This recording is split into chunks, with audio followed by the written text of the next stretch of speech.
So, yan ang Bulusang Lakes, guys. Andito kami sa Bulusang Lake. Kaso masama ang panahon.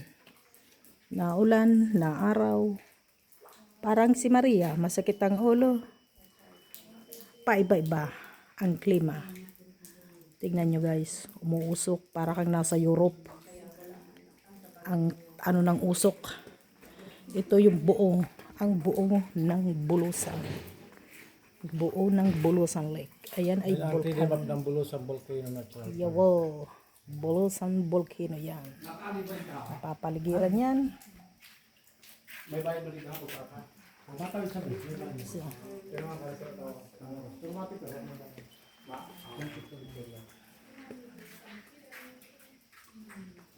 Bulusang volcano, Bulusang Lake.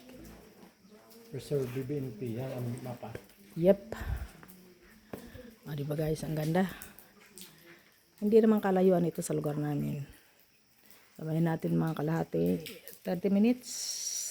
Sakay ka lang ng tricycle. Pag inikot mo yan, hindi ko alam. Hindi pa ako nakakaikot. Lumaki na ako. Tumanda na ako. Hindi ko pa ito naiikot. May pati pa ikot is nasa 2.8 kilometers. Wow. 45 minutes to 1 hour walking around the lake. Okay. 2.8. Sa tingin nyo, malapit lang yan. Pero malayo yan. Pag inikot mo. Oh. Sa Germany, may lake din. Ang papangalan ay Maria Lack.